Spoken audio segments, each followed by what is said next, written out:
lapit nyo eh. Doon malayo. Di ba sa taas? Ito parang ang lapit eh. No? O, dito muna kasi pag-aaral ng Biblia. Amen. Sa Ecclesiastes chapter 12, verse 1 to 7. 1 to 7 muna, bago na sa susunod yung tarot ko. No? Sahin ko muna. Alalahanin mo ang iyong manlilikha sa panahon ng iyong kabataan bago dumating ang mga araw at taon na puno ng kaguluhan. Panahon hindi mo na madamang kamis ng mabuhay. Alalahanin mo ang Diyos bago magpubli ang sikat ng araw, bago magdilim ang buwan at mga butuin, bago kang matabunan ng mga palat madilim na ulan. Alalahanin mo siya bago humina ang iyong katawan, bago manghina ang iyong mga bisig, bago mawalan ng lakas ang iyong mga tuhod. Alalahanin mo siya bago mabungi ang iyong mga ngiti, at bago lumabo ang iyong mga mata. Alalahanin mo nga siya bago dumating ang panahon na sarado na ang mga pintuan at tumigil na ang tunog ng gilingan, bago dumating ang panahon na madali ka ng magising. Kaya madali magising. Madali kang magising. Sarado ng pintuan, tumigil ng tunog ng gilingan, bago dumating ang panahon na madali ka ng magising at sa himig ng mga ibon. Ibon lang yan, o? Pag madali ka ng magising, ibon pa lang yun.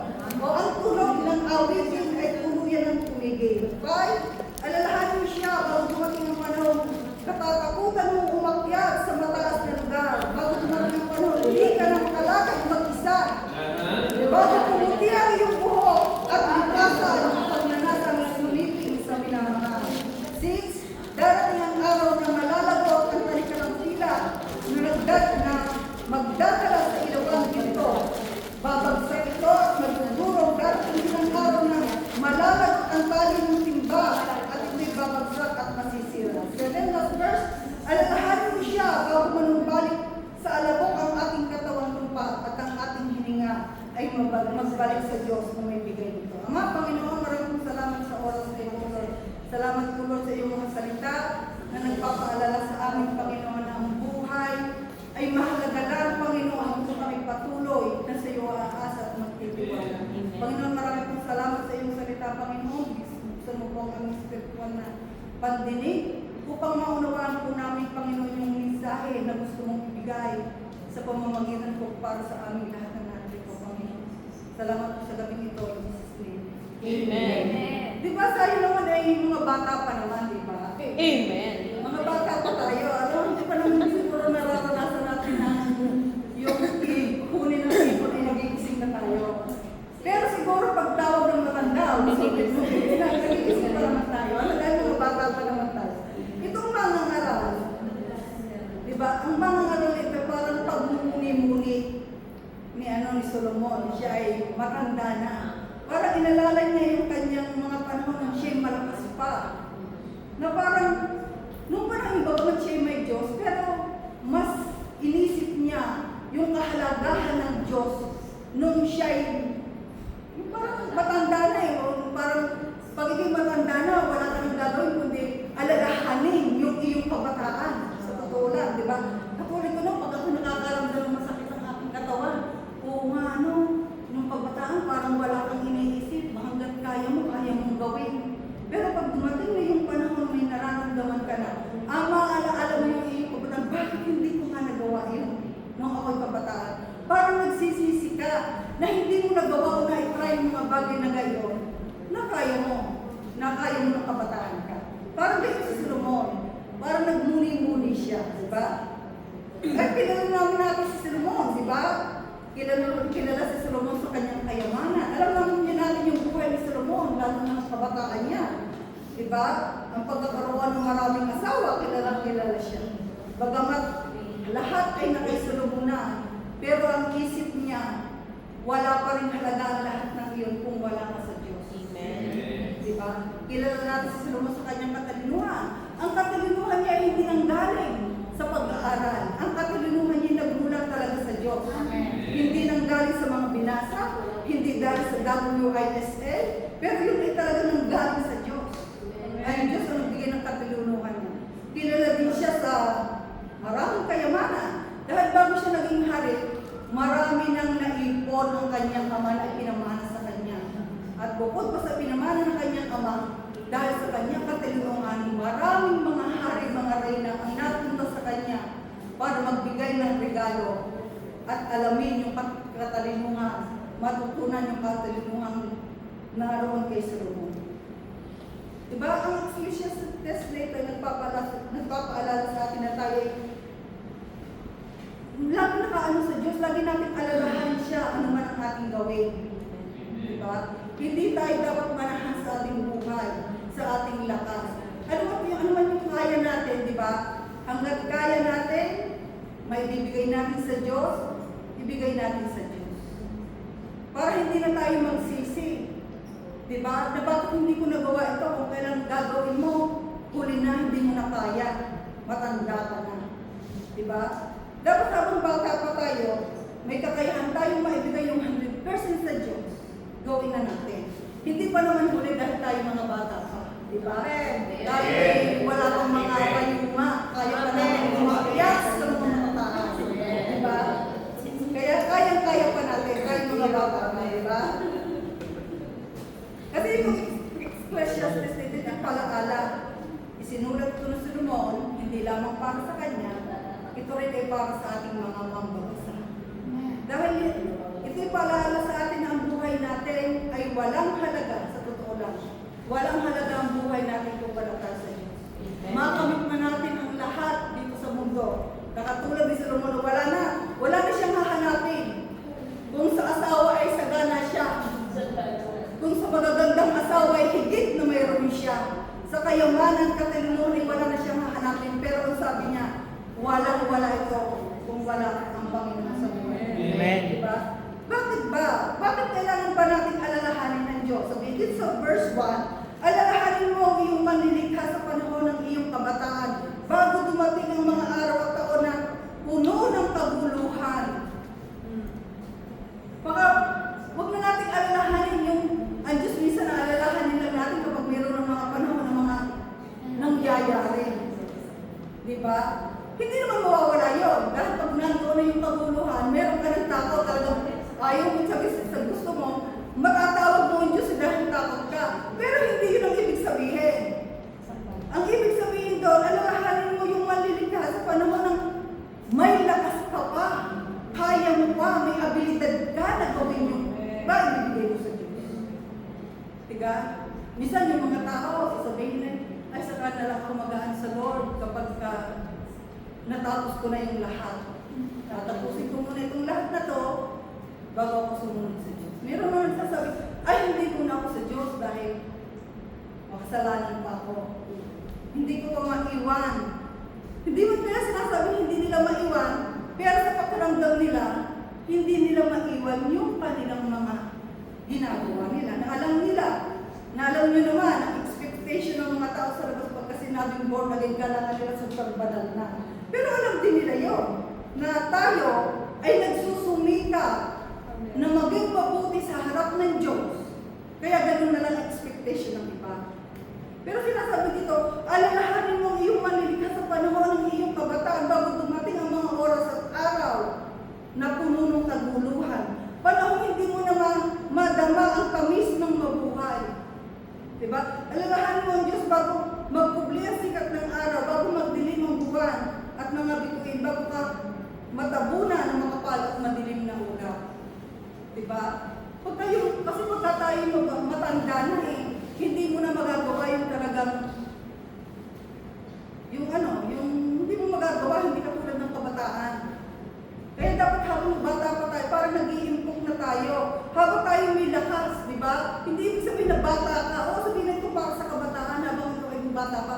Pero ibang sa atin, ipagpalagay na natin praktikal, habang may lakas pa tayo, ibigay natin sa Diyos. Hanggat kayang pang ng tuhog mo na pumunta ng hangibiin, katulad ni Ate, talaga nagmamadali siya, hingat-hingat siya. Diba? Pero pag dumating ang panahon na hindi na natin kaya ng ating tuhod, dahil katulad na sinabi ko nung panahon ng pandemic, diba? Noong tayo nagtigpa 5 lang, yung alaw ay tigpa 5. Maraming nagagalit bakit hindi sila inililista, Pero noong maluwag ang araw at oras ng walang pandemic, hindi nag-a-attend.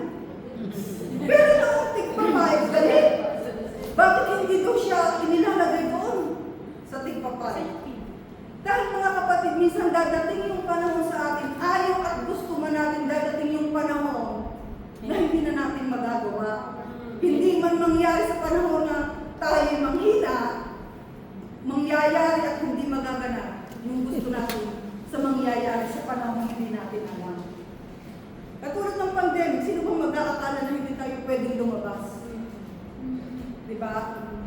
Kahit gusto mong umattend sa church, ang panahon na at pangyayari ang pipigil sa iyo para hindi mo magawa yung gusto mo.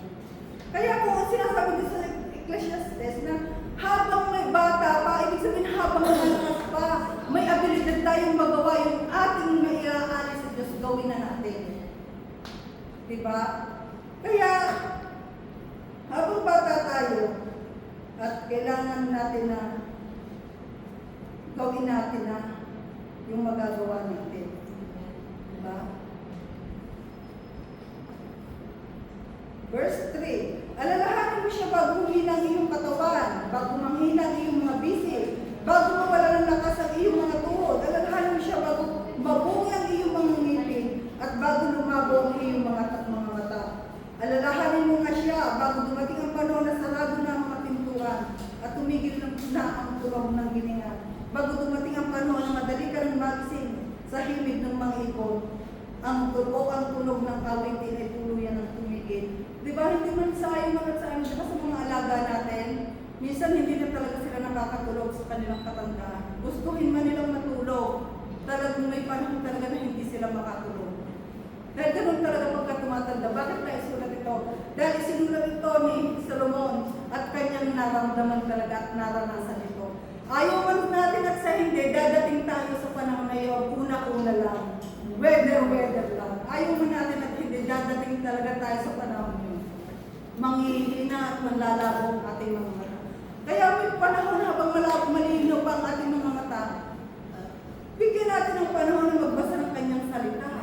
Huwag na natin pagnanaisin kung kailan malabo ang ating mata na ay sana nakapagbasa ako ng Biblia. Binigyan ka ng panahon, binigyan ka ng kakayahan ng Diyos na mabasa ang kanyang salita. Hindi naman nung pasimula ng isinilang ka ay malabo ang iyong mata. Pero yung pagnanais mo na makapagbasa ka, kung kailang huli na, kung kailang malabo na ang iyong mata. Diba? Kaya sabi niya, alalahanin mo. Alalahanin mo ang Panginoon.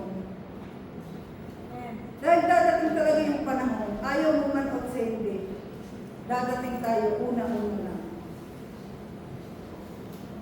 Huwag na natin ipagpaliban hanggat may pagkakataon tayo. Katulad ng iba na ating sinishare ang iba. Sa kanila kasi hindi nila alam. Pero pananagutan ng lahat. Pananagutan ng lahat ang ating mga ginawa.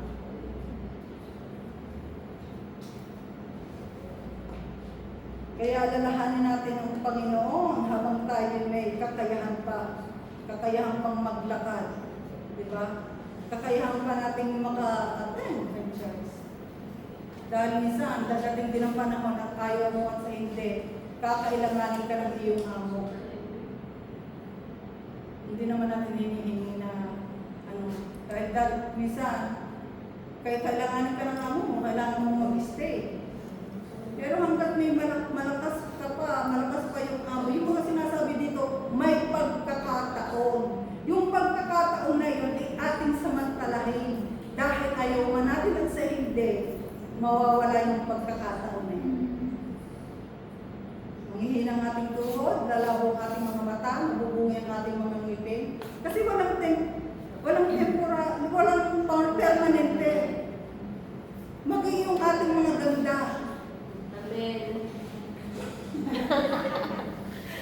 Maging ang ating mga ganda sa totoo lang. Kahit pa yan ay ipabanat mo ng ipabanat.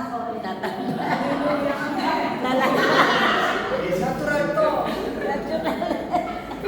Mawawala din yan. Yung street body mo na yan, yung katisigan mo na yan, ay okay lang. Sa totoo lang, mawawala din yan. Diba? Sa totoo lang, mawawala din yan. Yan ay mga temporary lamang. Kasi binigyan tayo ng Diyos ng karunungan. Ano ba yung karunungan? Yung karunungan ay yung kakayahan gamitin natin yung kaalaman na binigay ng Diyos sa atin. Yun ang sinasabing karunungan.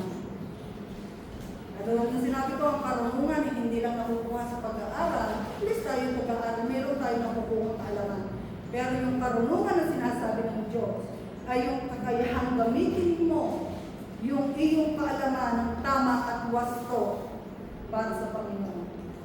Marami kayong matatalino, pero hindi kilala ang Panginoon. At maraming matatalino na alam nila yung walang Panginoon. Pero tayo, alam natin na may Panginoon. Amen. Kung siguro naman, wala tayo dito kung wala tayong Panginoon. Dahil minsan ang iba, ang pinapanginoon nila yung kanilang lakas, yung kanilang kakayahan, yung kanilang abilidad. Diba? Kaya hindi natin masasabi na walang Diyos. Oo, may Diyos. Yung nagsasabing walang Diyos, ay doon na lang tayo, tingnan na lang natin sa katapusan ng nating buhay kung saan ka mapupunta. Diba?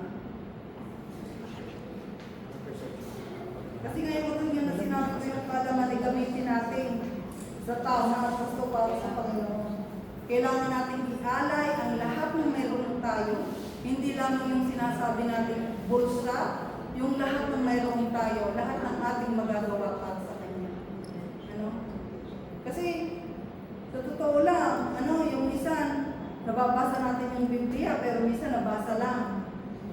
Pero hindi natin isiniisip at isinasapuso ng lahat ng ito ay totoo at mangyayari. Kasi minsan yung iba, mas pinahahalaga nila at mas pinahahalagahan nila yung buhay. Yung kakayahan nila, kung anong mayroon sila. Hindi dapat tayo gano'n. Dahil tayo ay nilikha ng Diyos para maglingkod sa Kanya at anong man ang meron tayo, dapat ibalik natin sa Kanya. Amen. Man yung lakas na meron tayo, sabihin natin yung lakas ko ba, may babalik ko sa Kanya, pwede mong ibalik sa Kanya. Yung lakas, yung iyong kabataan, yung iyong kakayahan, hindi lang pera ang pwede mong ibalik sa Kanya. Lahat ay ibabalik mo sa Kanya. Kahit yung buhay natin, yung kaluluwa natin, ipagsusulit natin sa Kanya. Kaya hindi lang yung sabi mo, ang ibibigay mo lang ay yung pera, hindi. Lahat ng mayroon tayo, ibibigay natin sa Kanya. Diba? Yung topic na. Amen. 6. Darating ang araw ng Panginoon at pila na magdadala sa liwanag sa iluwang pinto. Babagsak ito at magdudurog. Darating din ang araw na malalagot ang tali ng timba at ibabagsak at masisira. Sa buhay natin, meron tayong pagkakaiba-iba. Diba? Sa physical natin, iba't iba tayo. Depende sa lakas at kalusugan na mayroon tayo. Yung sinasabi dito na malalagot ang talikalang pila na magdadala sa ilawang ito ay yung buhay natin. Diba? Minsan ang itong katawan natin, yung espiritu at kaluluwa natin, maghihiwalay yan. Paano yung sinasabi dito, malalagot ang talikalang pila na magdadala sa ilawang ginto? Yung katawan natin, lalabas din yung ating kaluluwa at espiritu. Dadating ang panahon, ayaw man natin at sa hindi. Bago dumating ang panahon na iyon, yun ang sabi ni Salomon, alalahanin mo ang Panginoon. Amen. At ang sabi dito, malalagot ang tali ng timba at ibabagsak at masisira. Diba? Katulad nga na sinabi ko, tayo may iba't ibang kakayahan sa ating sarili. Yung nga katulad na sinasabi ko na una-una lang, depende sa iyong kalusugan. Kung ikay malakas, habang iyong buhay. Pero kung ikaw ay may sakit, dadating ang panahon na mawawala rin tayo. Alalahanin natin yun. Hindi lagi tayong malakas. Hindi katulad, di ba ang timba, tulad ito yung lagay sa practical. Yung timba hanggang bago, malakas pa yan. Malakas pa yung tatanglan. Pero kapag lagi mong ginagamit ang timba, masisira din ang timba na yan. At ganun ang buhay natin. Yun ang palaala sa buhay natin.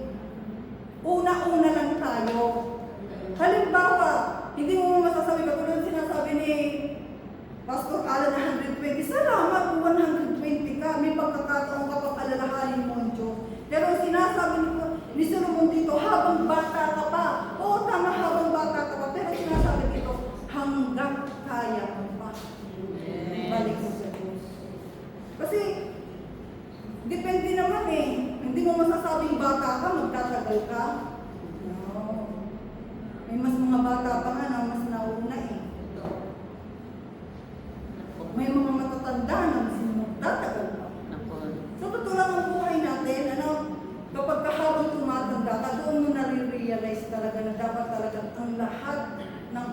pagdakila at pagbabalik ay para sa Panginoon. Amen. Itong matanda ko isang araw nung pumasok ako ng Lunes, tinawagan niya ako, no?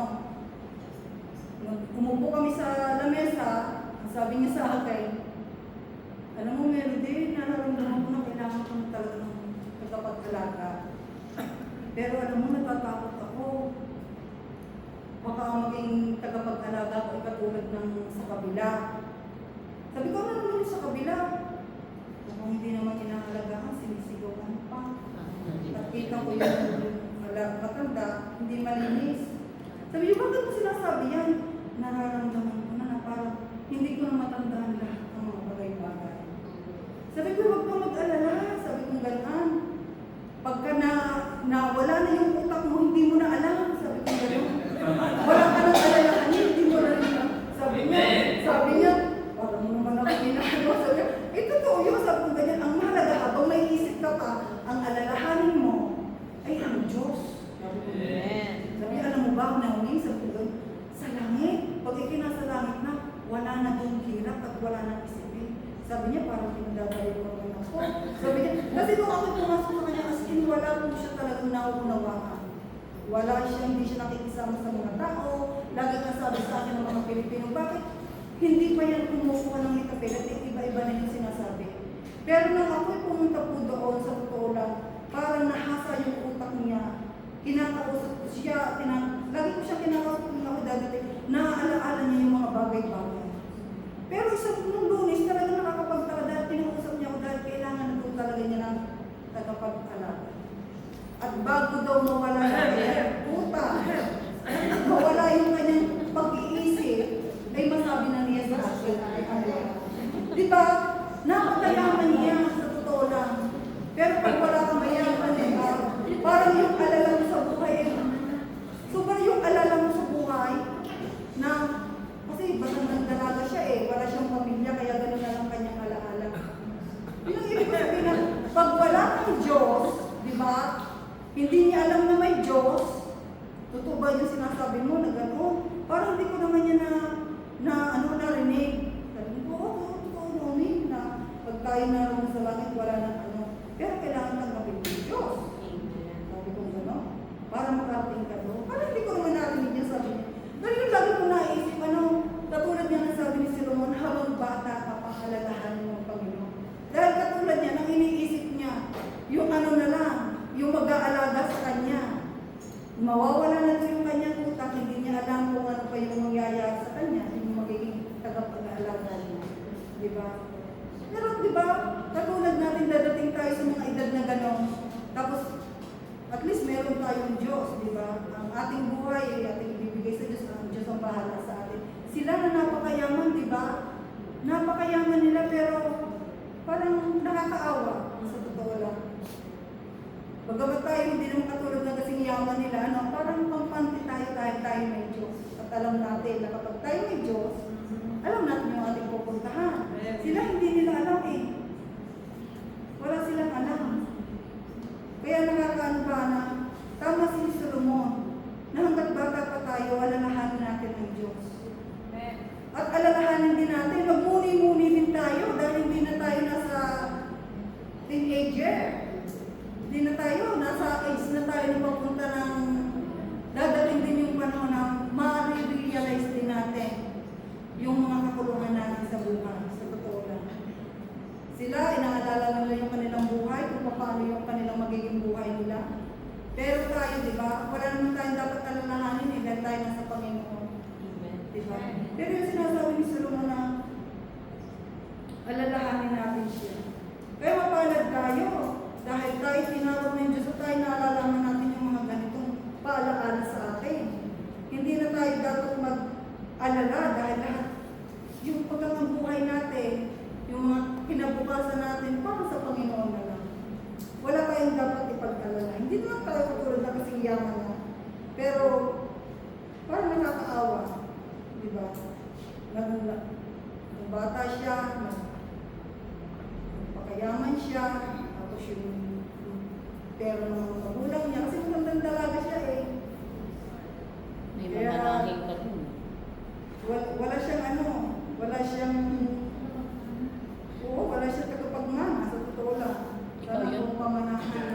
yun, pastora. Kasama ka sa lahat niya. Sabi ko, Mamanahin mo lahat yun. May utak pa ito. Kasi malamang, kunin mo lang yung loob niya, talagang Kasulatan. ano siya, ito lang. Walang nakakakilala sa kanya ng lubos, pero sa totoo lang yung kanyang itsura, yung kanyang ano, pero mayaman siya, o ang nakakaalam. Baka hindi alam ni Ate Rosana, pero alam ko na mayaman talaga siya. Tatlo ang bahay na. Grabe ang yaman niya. Pero isang beses talaga ako kinausap, pinaupo niya ako.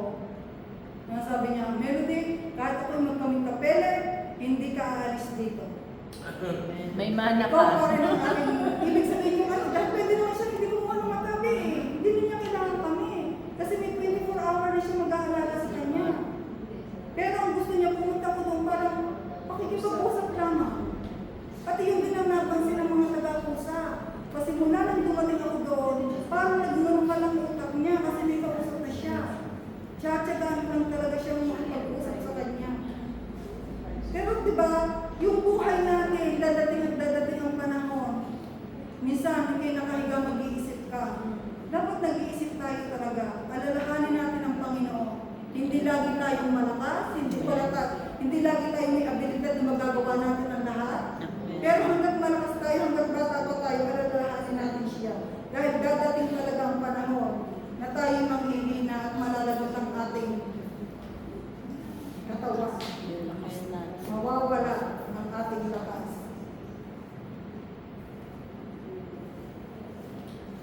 Kasi depende naman yun sa lakas ng tao, di ba? Hindi mo masasabi nga na ikaw ay malakas. Hindi mo masasabi yung mamaya mo o yung bukas mo kung ano pa. Di ba? Dahil lahat dyan sa labas, marami kayang ano. Maraming mga pwedeng mangyari dyan sa labas na hindi natin alam. Marami kayang loko sa labas. Kahit pa sabihin mo ikaw ay nag-iingat at may loko sa labas, hindi ka exempted. Sa pag-iingat mo, tapos meron na mga tao hindi nag-iingat, mapapadali ang buhay mo. Diba? Kaya hindi sinasabi, hanggat malakas ka pa, huwag mong kakalimutan alalahanin ang Diyos na lumikha sa iyo. Amen. Huwag kang magmamalaki kung anong meron ka, dahil ang lahat ng yan ay iwan mo. Hindi masama na ikaw ay magkaroon. Hindi masama na ikaw ay yumaman. Dahil yung pagpapayaman mo, hindi maganda rin naman na mawawala ka sa mundo dito na mayroon kang naipon sa tuturang, maganda rin naman yun. Kahit pa sabihin, hindi natin madadala yun sa ating pagkamatay, hindi natin madadala sa langit. At least may maiiwan ka sa pamilya mo. Amen. Diba? Pero sa pag-iipon at paghahangad mo ng lahat ng gusto mong mitiin, huwag natin kalilimutan ang Diyos. Dapat maging balance tayo. Hindi yung payaman lang na tayo ng payaman at ang ating konsepto hanggat bata tayo at may kakayahang umito, mag-ipon at magpayaman. Samantalahin natin, mali yung konsepto yun. Payaman ka ng payaman na hindi mo naman na ibibigay yung para sa Diyos. Yung lakas na mayroon ka, abilidad na mayroon ka, useless din yan. Hindi rin yan tama. Lalo nagsasabi kang ikaw ay sa Diyos. Di ba? Sinasabi mo sa Diyos ka, pero mas inuuna mo yung gusto mo. Hindi mo na ibibigay yung para sa Diyos. Yung lakas na dapat sa Kanya, ibibigay mo. Binibigay mo yung lakas para sa gusto mo at pag sarili mo. Hindi tama. 7. Alalahanin mo siya bago manumbalik sa labog ang ating katawang lupa at ang ating hininga ay magbalik sa Diyos na may ibigay nito. Diba? Nakikiusap si Solomon na sa kanyang mambabasa ng alalahanin ng Diyos bago matapos ang buhay na ito. Dahil, di ba? Kung hindi ito na isulat ni Solomon, kaya may maraming mga tao kayang hindi din makakalala sa Diyos. Yung sabi lang, umaten ka ng church, okay na yun. Parang umaten ka lang, nagbasal ka lang, pero wala kang sariling ugnayan sa Diyos.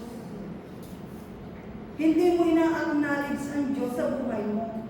Parang yung pagiging sinasabi mo, ikaw ay makadiyos yung sinasabi ka ng church, nagawa mo yung ministry mo, makatid ka tuwing Sabado, makatid ka ng prayer meeting, pero yung buhay mo ba na ibigay mo talagang tunay sa Diyos? Yun ang tanong. Diba? yung pagang inihalimbawa ni Solomon yung kanyang buhay, na wala na kung lahat dito sa daigdig sa mundo, siya na ang lahat, siya na ang mayroon, siya na ang mayaman, siya na ang lahat nasa kanya na. Pero useless kung wala ang Panginoon. Tayo pa nga, hindi pa nga tayo nakaka-billion na mayroon tayo. Diba?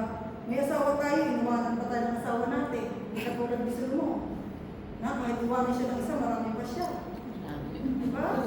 Marami kayo. Mawala man yung ipon, kung mana niya sa kanyang magulang, mayroon pa rin siyang kayamanan. Diba? Talino, wala nang maipapala sa kanyang kalamhangan natin. Pero inilingkulan niya ang kanyang buhay na walang halaga ang lahat kung wala ang Panginoon. Tayo pa, magmalaki tayo, wala pa nga tayo mga katulad sa Solomon. Diba? Pero ang mahalaga, kahit wala tayo, ang isang sigurado lang na mayroon tayong kayamanan na hindi mawawala sa atin. Alalahanin natin ang Panginoon dahil may kinilangan ang Panginoon para sa atin. Kaya yun ang tandaan. Sabihin mo natin yung lolo, kahit pa tayo sinisimba, kahit pa ginagawa na natin ang ating ministry, pero walang tunay na relasyon at kaugnayan sa Diyos, parang hindi mo rin kilala ng Diyos. Diba? Kaya, alalahanin natin ang Diyos, yung sa lahat ng bagay, sa lahat ng ating ginagawa, sa lahat ng ating iniisip, o lahat ng ating pasya, diba? Yung ibigay natin sa Diyos, talagang, siya lang naman talaga yung makakapag-ano sa atin yung lahat ng ating isipin, ano man yung, kasi minsan hindi ka talaga makakaisip sa, minsan Diyos bali yung inaano lang natin, naiisip lamang natin ang Panginoon kapag may problema tayo yung may hihingin tayo, lalapit tayo sa Diyos, yun ang karaniwang ginagawa na lang natin. Mas madali tayong lumapit sa Diyos kapag meron tayong hinihingi at minimiti. At yung mga gusto nating magmithin sa ating buhay, maging sa pamilya natin, kagalingan ng pamilya natin, kagalingan ng asawa natin, sa ating mga anak, madali tayong lumapit sa Diyos. Pero ang gusto ng Lord yung lagi tayong sa Kanya, lagi siyang alalahanin. Diba? Dahil mas gusto ng Diyos nang hinahanap siya. Hinahanap siya hindi lang dahil may kailangan ka. Hinahanap mo siya dahil kailangan mo lang siya. Hinahanap mo siya dahil, ang maganda, hinahanap mo siya dahil gusto mo siyang makausap. Diba? Diba sabi sa Kawikaan, sabi ng Ama, mahal ko silang lahat na sa akin ay nagmamahal. Kapag hinanap ako ng masika, tiyak na masusuntunan. Pero kung atin hahanapin lamang siya, yung patulad ng sinabi ko, kapag may kailangan ka, may problema ka, natural lang naman yun talaga, na lumapit tayo may problema. Pero huwag naman lagi lang may problema. Di ba? Pwede tayo lumapit sa Diyos dahil pwede tayo magpasalamat. Pwede tayo makipag-usap. Pwede tayo humingi. Pero minsan usually, minsan laging ang hinahanap lang natin na Diyos kapag tayo may hihingi. Ewan ko lang kung ako lang yun. Para sa akin, magaling ko lumapit sa Diyos kapag may hihingin ka Pero yung magpasalamat, yung wala kang hihingin pero magpasalamat, kakaunti lang yata ang gumagawa nito. Yung pasalamat ng thank you Lord, parang ano na lang yun. Buka na lang ng bibig mo. Pero yung lalapit yun, sabi mo magpapasalamat ka, mananalangin ka ng pasasalamat lang, parang kakaunti ang gumagawa mo. Lahat ng lumalapit sa Panginoon ay may hinihingi. Kapag nung wala nang hihingin, yumaman ka ng katulad ni Solomon, wala na siyang hihingin kaya. Pero, yun ang kanyang palaala. Gusto niya ng lahat ng babasa. Kaya ginawa niya ito. Yung kanyang na-experience ay maibigay sa atin. Yung alalahanin siya. Alalahanin yung Panginoon na naman tayo. Diba? Kaya yung ang itong pangaral na ito, ito ay para sa atin. Ito ay palaala sa atin na lagi nating alalahanin ng Panginoon. Anumang sitwasyon na meron tayo. Huwag tayong makakalimot sa Kanya. Di ba? Dahil anuman, katulad nga ng sinasabi ko na anuman yung ating ginagawa, anuman yung ating iniisip, di ba? Pagsusunod natin nga sa Diyos. Kasi ano man yung lihim o hayag natin ginagawa, walang lihim sa Diyos. Kaya sinasabi niya, ikaw lang at ang Lord. Di ba? Hindi naman malalaman ng tao yan eh. Yung katabi mo kung anong relasyon mo sa Diyos, eh, ikaw lang at talaga ang Lord. Kaya pinapalala sa atin na alalahanin natin ang Diyos. Kaya mga kapatid ko ay paalaala sa atin na alalahanin natin ang Panginoon. Malagot man, hanggang tayo malakas, hanggang sa malagot man ang ating hininga, lagi tayong sagot. At kung may pagkakataon tayo na kaya natin gawin, yung kaya natin magagawa para sa Kanya, wag po tayong manghinayang. Wag kung tulad natin na tayo nanghihinayang sa part na napakalaki ng bayan. Wag din tayong manghinayang sa oras na ibibigay natin sa Panginoon. Amen. Kasi minsan yung pagkapatan na sa oras na malaki, gagawa ka ng paraan. Makuha mo lang yung part na dahil malaki ang offer. Pero ganun din yun. Bigyan din natin ang Panginoon ng oras. Sa totoo lang. Dahil mas malaki ang bayad ng sa Panginoon kaysa sa bayad ng part-time na pero kayo wala naman. Amen. Pero kung ginagawa mo lang iyon dahil sa iyong tungkulin, sa pagkakatawag nga sa iyo na hindi mo naman talaga ibinibigay ng buong buo sa Diyos, wala din. Nagawa mo lang yung parte. Dapat yung sa puso ka. Kaya mga kapatid, alalahanin natin ang Panginoon hanggang tayo malakas pa. Hindi ko sinasabing hanggang bata pa tayo. Dahil naman tayo nakatibata na dito. Mga bata na tayo dito. Kaya naman sabi niya, hanggat malakas pa tayo. Panginoon, maraming mong salamat sa oras na ito, O Diyos. Salamat po sa paalaala na lagi mong binibigay sa amin, Panginoon. Upang kami, Lord, ay umasa, magtiwala sa iyo, Panginoon. Nararapat ka lamang po, Panginoon, talagang alalahanin, papurihan at parangalan sa aming mga buhay. Dahil ikaw, Lord, ang may likha sa aming buhay. Ang lahat ng ito, Panginoon, ang naman aming tinatangkilik, Panginoon. Sa iyo nung galing ang lahat ng ito. At salamat, Lord, sa binigay mong pangunawa sa amin. Upang, Lord, kami makasunod sa iyong kalooban. Panginoon, salamat po sa oras